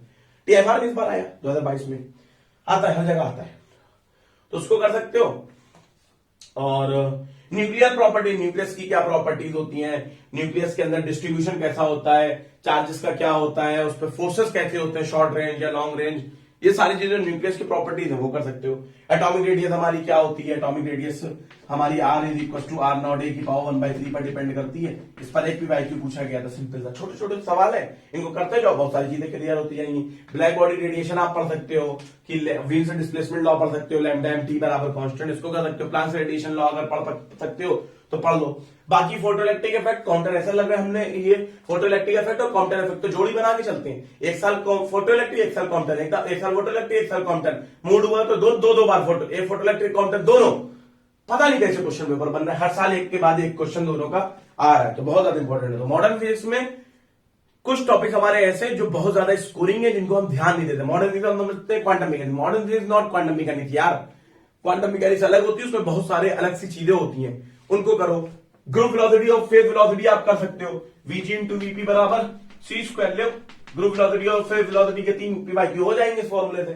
क्या करना है आप लोगों को, छोटी छोटी चीजें, अगर इन छोटी छोटी बच्चे इन छोटी छोटी चीजों पर ध्यान दे दे तो आराम से हो जाए। अनसर्टेनिटी प्रिंसिपल हमारे क्या होता है, डेल्टा एक्स डेल्टा पी। आपको कंफ्यूजन होती है कि h/4 पाई ले कि h/2 पाई ले, तो h/4 पाई लेना है हमेशा, याद रखना। ठीक है, हमेशा नहीं, IIT में at least. Uncertainty. De Broglie matter wave आपको लोगों को करना है, de Broglie lambda upon H upon P. अब हमारा जो है अलग अलग उसके लिए, इलेक्ट्रॉन के लिए, न्यूट्रॉन के लिए, इसके लिए, उसके लिए हमारे बहुत सारे क्वेश्चन हैं, फॉर्मूले हैं, पोटेंशियल कितना हो, एनर्जी कितनी हो, क्या हो। तो उसके बाद वेवलेंथ हमारी एंगस्ट्रॉम में 12375 अपॉन अंडर रूट वी वाला, वो सब जो 1 अपॉन वी वाला जो हमारा है। प्रोटॉन के लिए 12.27 अपॉन अंडर रूट वी, और उसके लिए हमारा जो है यहाँ पर इलेक्ट्रॉन के लिए 1237.5 अपॉन वी, जो नैनोमीटर में हमारी वेवलेंथ निकल कर आती है। वही सब चीजें घुमा फिरा के पूछेगा, पूछता है, हर साल पूछता है, कुछ ना कुछ उसमें से पूछेगा। ठीक है, फेज वेलोसिटी, ग्रुप वेलोसिटी, ये तो हमारा हो गया मॉडर्न फिजिक्स में। मॉडर्न फिजिक्स में आता है, अब सबसे इंपॉर्टेंट आता है क्वांटम मैकेनिक्स। तो वेरी इंपॉर्टेंट क्वांटम मैकेनिक्स। देखो क्वांटम मैकेनिक्स को पता नहीं कैसे क्या लोग पढ़ते हैं, मुझे इतना नहीं मालूम। मैं क्वांटम मैकेनिक्स के लिए कुछ नहीं करता हूं। मैं क्वांटम मैकेनिक्स के लिए मैं हमेशा पहले 3 वीडियोस में कहता था कि क्वांटम मैकेनिक्स को करने के लिए अगर आप आइडिया लेवल की करना चाहते हो 3 वीडियोस देख लो। अब 3 वीडियोस से हो गई है 4 वीडियोस। तो वो जो चौथी वीडियो है, इस वीडियो के बाद जो ये वीडियो, इससे जस्ट पहले मेरे चैनल पर पड़ी है, लेटेस्ट है एकदम, ग्राउंड स्टेट एनर्जी और एनर्जी स्टेट और उस एनर्जी लेवल्स के बारे में मैंने एक्सप्लेन करा है, उसको देख लो। उसके डिस्क्रिप्शन बॉक्स में 3 वीडियो है क्वांटम की, मेरे ही चैनल की है, उसको देख सकते हो। एक वेव फंक्शन से रिलेटेड है, एक वेव फंक्शन से रिलेटेड है, एक डीजनरेसी से रिलेटेड है, एक फरमायोन बोसॉन से रिलेटेड है। भाई फरमायोन बोसॉन, डीजनरेसी, वेव फंक्शन और ये एनर्जी लेवल, इनको सीख लोगे 90% क्वांटम की प्रोफाइल हो जाएंगे। भाई तुम्हें टेंशन क्या लेनी। बाकी तुम क्यों बहुत बड़ी वेव फंक्शन और उसके चक्कर में पड़े हुए हो, बहुत बड़ी 1D और 3D और पता नहीं क्या क्या, इनको देख लोगे ऑटोमेटिकली सब हो जाएगा, टेंशन नहीं लेनी है। ठीक है, क्वांटम की बहुत टफ क्वेश्चन छोड़ दो अब, क्योंकि इतना कुछ करना है ना, स्कोर अच्छे करने की नहीं करने। अगर कुछ चीजों के पीछे चक्कर में घुस जाओगे तो फिर स्कोर करना थोड़ा सा मुश्किल हो जाएगा। ठीक है, तो ये वीडियो के बाद, जैसा कि मैंने वादा किया था कि मैं तुम लोगों के लिए एक वीडियो जरूर बनाऊंगा रिगार्डिंग कुछ स्ट्रेटेजीज, कुछ अंदर हिडन मतलब इंफॉर्मेशन आईटीएम फिजिक्स की जो नहीं आती, जो मैं 50-50 का खेल बता रहा था, उसको मैं एक अलग से सेपरेट वीडियो में वो खेल बताऊंगा। क्योंकि ऑलरेडी यहां पर हमको इंपॉर्टेंट टॉपिक बता दें तो बहुत ज्यादा लंबा हो जाएगा, मैं नहीं चाहता हूं कि लंबा हो जाए। तो जो अभी मैंने ब्रेक नहीं लिया था उसमें वो ब्रेक वाली वीडियो 40 मिनट की हो गई है। तो अब बताओ यार, ब्रेक वाली 40 मिनट की, उसके बाद ये और हमको लगता है 20-25 मिनट, 1 घंटे के ऊपर निकल जाएगी वीडियो 100%। ठीक है, अब इसके बाद हम लोग करते हैं इलेक्ट्रिसिटी एंड मैग्नेटिज्म, ये हमारा लास्ट टॉपिक है। इसके बाद हम लोगों ने इंपॉर्टेंट टॉपिक्स बता दिए, इसी हिसाब से करोगे तो 101% आईटीएम में क्या करने वाले हो, टॉपिक्स आप जो है स्कोर करने वाले हो अच्छा इस मार्क्स। ठीक है, इसको करना है, रिवीजन भी करना है। जो पहली बार पढ़ रहे हैं वो इसको पढ़ने की कोशिश करें। पॉइंटिंग थ्योरम, सबसे पहले पॉइंटिंग थ्योरम। अब आप सोचिए पॉइंटिंग थ्योरम कैसे है, अब यही सब ट्रिक है, अब यही सब तो एनालिसिस है मेरी। अब लोग इलेक्ट्रोस्टैटिक्स से शुरुआत करते हैं, मैं पॉइंटिंग थ्योरम से शुरुआत करता हूं। ठीक है, बहुत फायदा होगा। पॉइंटिंग थ्योरम पढ़ लो, पॉइंटिंग वेक्टर निकालना सीख लो। रेडिएशन प्रेशर, पॉइंटिंग वेक्टर हमारे रेडिएशन प्रेशर के बराबर होता है, कितना, पावर अपॉन एरिया। सर एक क्वेश्चन मिल जाएगा फिर क्वेश्चन वाला, और ठीक है जस्ट 1 साल बाद या 1 साल पहले एक पॉइंटिंग वेक्टर का क्वेश्चन मिल जाएगा। तो पॉइंटिंग वेक्टर के 2-3 पीवाईक्यू ढूंढ लेना। ठीक है ना, इलेक्ट्रिक फील्ड और मैग्नेटिक फील्ड का कन्वर्जन आपस में सीख लेना, पीवाईक्यू इसके दोनों से रिलेटेड मिल जाएंगे आप लोगों को, आपस में कन्वर्जन, उसका सोल्यूशन देखना तो समझ में आ जाएगा। चार्ज स्फेरिकल शेल का हमारा क्या होता है, electrostatic energy Q² upon 8πε0r, और उसकी हमारी कितनी होती है Q² अपॉन 20πε0r। तो चार्ज स्फेरिकल शेल की कितनी होती है और चार्ज स्फेरिक कितनी होती है उसको कर लेना। ठीक है, मैग्नेटिक फील्ड का वायर के कॉम्बिनेशन की प्रॉब्लम, यानी कि मैग्नेटिक फील्ड हमारी यहां पर है, इसका इधर इधर यूं करके पूछ लिया, या यूं करके हमारा पूछ रहा है कि यहां पर मैग्नेटिक फील्ड हमारी कितनी है, और इस तरह से हमारा ये आई करंट जा रहा है, इस तरह से पूछ सकता है। बहुत से तरह के हमारे क्वेश्चन वो पूछ सकता है। तो इस पर जो है आप क्या कर सकते हो, ध्यान आपको देना है। ठीक है, मैग्नेटिक फील्ड का फॉर्मूला देख लेना, बायोट साइबर से जो निकल कर आता है। इनफाइनाइट लॉन्ग वायर है या इनफाइनाइट शीट है हमारी, तो उसके इधर इलेक्ट्रिक फील्ड कितनी होगी, वायर है इनफाइनाइट, उसके यहां पर हमारी मैग्नेटिक फील्ड कितनी, इलेक्ट्रिक फील्ड कितनी होगी, उसको कर लेना है। इलेक्ट्रिक पोटेंशियल, इलेक्ट्रिक हमारी फील्ड का जो हमारा आपस में निकालना रहता है, तो माइनस ग्रेडियंट ऑफ वी, इसका भी क्वेश्चन आपको मिल जाएगा पीवाईक्यूज में, तो इसको निकालना सीख लो कि ये कैसे निकालते हैं, पोटेंशियल दिया हुआ तो इलेक्ट्रिक फील्ड हम लोग कैसे निकालेंगे। इसके बाद इलेक्ट्रोस्टैटिक एनर्जी डेंसिटी 1/, क्या है यार, 1/8π², हाँ, हाफ एप्सिलॉन नॉट E², ये इलेक्ट्रोस्टैटिक एनर्जी डेंसिटी होती है ये। ठीक है, इलेक्ट्रोस्टैटिक एनर्जी डेंसिटी, ठीक है, इलेक्ट्रोस्टैटिक एनर्जी डेंसिटी का फॉर्मूला है, इसको कर लेना, इस पर पीवाईक्यूज मिल जाएंगे। तो बाउंड्री प्रॉब्लम्स अगर ये हमारी यहां पर है तो यहाँ पर इलेक्ट्रिक फील्ड अगर ऐसी है, इधर K1 है, इधर K2 है, वो थोड़ा सा सीखना पड़ेगा, टाइम लगता है लेकिन सीखना पड़ेगा। मैंने तो बच्चों को सिखाया है, अब पता नहीं वो कैसे हो, अगर कर सकते हो तो कर लेना बाउंड्री प्रॉब्लम्स, ठीक है। कंडक्टर्स की प्रॉपर्टीज पढ़ लेना, डायपोल के बारे में जानते हो, पढ़ कर रहे हो, उसको रिवाइज कर लेना, इलेक्ट्रिक फील्ड और पोटेंशियल का जनरल फॉर्मूला, मल्टीपोल एक्सपेंशन अगर सीख सकते हो कम टाइम में तो सीख लेना कि हमारा क्वाड्रोपोल हो तो हमारा पोटेंशियल किसकी, हमारा आर की किस पावर पर डिपेंड करेगा, ई किस पावर पर डिपेंड करेगा, और हमारा ऑक्टोपोल हो तो किस पर, ये सारी चीजें। रिफ्लेक्शन एंड ट्रांसमिशन कोएफिशिएंट याद कर लेना, ये दो पे पर मिल जाएंगे आपको। रिफ्लेक्शन और ट्रांसमिशन कोएफिशिएंट हमारा क्या होता है, और हमारा आर प्लस टी बराबर 1 होता है। ये हमारा क्वांटम में भी ये चीज है और यहां पर भी ये चीज है ईएमटी में, कि जब हमारा किसी डाइलेक्ट्रिक इंटरफेस पर से पास करेगी लाइट तो हमारा कितना हमारा रिफ्लेक्शन होगा, कितना ट्रांसमिशन होगा, उसके लिए, ठीक है। मैक्सवेल इक्वेशन तो याद ही करनी, मैं पहले ही बता चुका था उसमें। बाकी ईएमटी में बहुत ज्यादा सिलेबस है, इतना लंबा है कि क्या करा जाए। ईएमटी में जितनी चीजें बताई हैं इसको तो पहले तुम करोगे, उसके बाद ईएमटी में तुम फॉर्मुलास को याद करोगे। देखो जब हमारे हाथ में कुछ ना हो, बहुत ज्यादा टाइम नहीं है तो बहुत ज्यादा प्रैक्टिस नहीं हो सकती। हाँ, जब फिजिक्स में कभी भी हारने लगना या फिजिक्स में दिक्कत होने लगे या शॉर्टकट रास्ता अगर फिजिक्स में कोई है तो ये है कि फॉर्मूला रट डालो। एग्जाम में आएगा क्वेश्चन में शायद तिगड़मबाजी कुछ करेंगे, दिमाग लगाएंगे, शायद पच जाए, फॉर्मूला ही नहीं याद है तो ट्राई क्या करोगे। तो ट्राई करने के लिए पहले तो हाथ में हथियार होना चाहिए ना, टूल होना चाहिए ना, वो टूल हमारा फॉर्मूला है। तो इस पूरी वीडियो में जो कुछ है, जितना बताया है, जितना हो सके उसको करने की कोशिश करना, जो ना हो सके तो टेंशन ना लेना, ठीक है। कोशिश करना होगा आप लोगों का। और क्या बोल रहा था मैं, हाँ, फॉर्मूला जो है आप ध्यान दें, फॉर्मूला का ध्यान दें। फॉर्मूलाज बहुत ज्यादा इंपॉर्टेंट है, उन पर फोकस करें, फॉर्मूलाज याद करें। रिवीजन की भी कुछ इंपॉर्टेंट बातें मैं बता दूं। एक तो भाई आपको ये इंपॉर्टेंट कॉन्सेप्ट आपको करने, कॉन्सेप्ट में ये हो गया, फॉर्मूलाज तो जितने हो सके उतने रट्टा मारने और पीवाईक्यूज आपको लगाने। इतनी चीजें आप कर लो, पीवाईक्यूज में कॉन्सेप्ट भी हो जाएंगे, बहुत कुछ आप सीख जाओगे। इतनी चीजें अगर आप कर लोगे तो 101% आप बहुत कुछ सीख जाओगे, ये मेरा आपसे वादा है। तो ट्राई करो सीखने की, और ये बताओ कि वीडियो कैसी है कमेंट बॉक्स में। और वीडियो को हम लोग समाप्ति तक कर रहे हैं। इस पीडीएफ का लिंक मैं डिस्क्रिप्शन बॉक्स में डाले दे रहा हूं, ये आपको मिल जाएगी।